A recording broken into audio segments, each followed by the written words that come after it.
17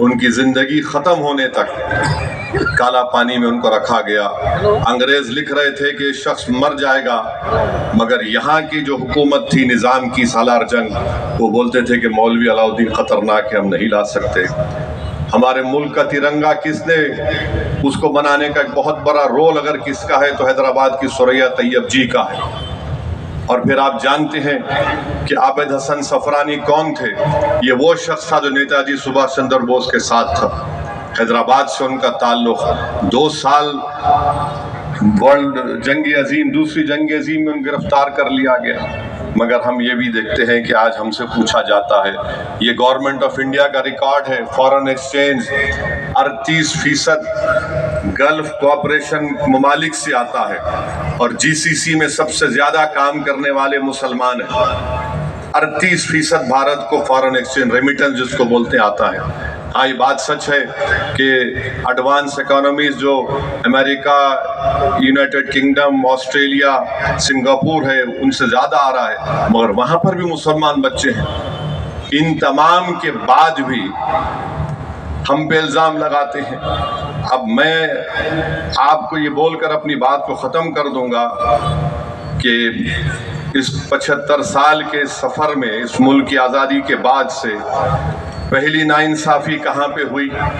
آئین بن رہا ہے۔ کیا یہ بات سچ نہیں ہے کہ مولانا ابوالکلام آزاد رحمۃ اللہ علیہ نے کہا کہ یہ کانسٹیٹوئنٹ اسمبلی میرے لیے قید خانہ بن چکی ہے؟ جب کبھی مولانا آزاد حفظ الرحمان رحمۃ اللہ علیہ کے ساتھ اٹھتے اور کہتے کہ جو ریزرویشن دیا گیا اس کو دو، تو کیا یہ بات سچ نہیں ہے کہ سردار پٹیل مسلم لیگ سے وابستہ ان لوگوں کو کھڑا کر کے بولتے کہ مین سٹریم میں آؤ؟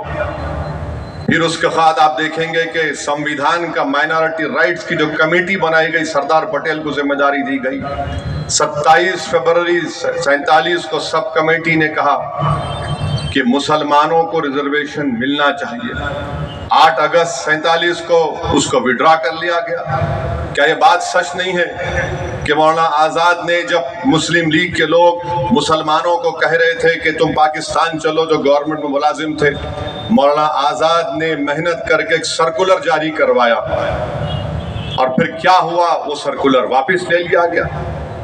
اس سرکولر میں کیا پھر بعد میں کیا لکھا گیا کہ اقلیتوں کی برابری ان کو دیا جائے گا، کہیں پر نظر نہیں آتا وہ۔ اور پھر آپ دیکھتے ہیں کہ اس لمبے ہمارے ملک کے سفر میں 62 دسمبر میں کشمیر میں رسول اللہ صلی اللہ علیہ وسلم کا منہ مبارک چوری ہو گیا۔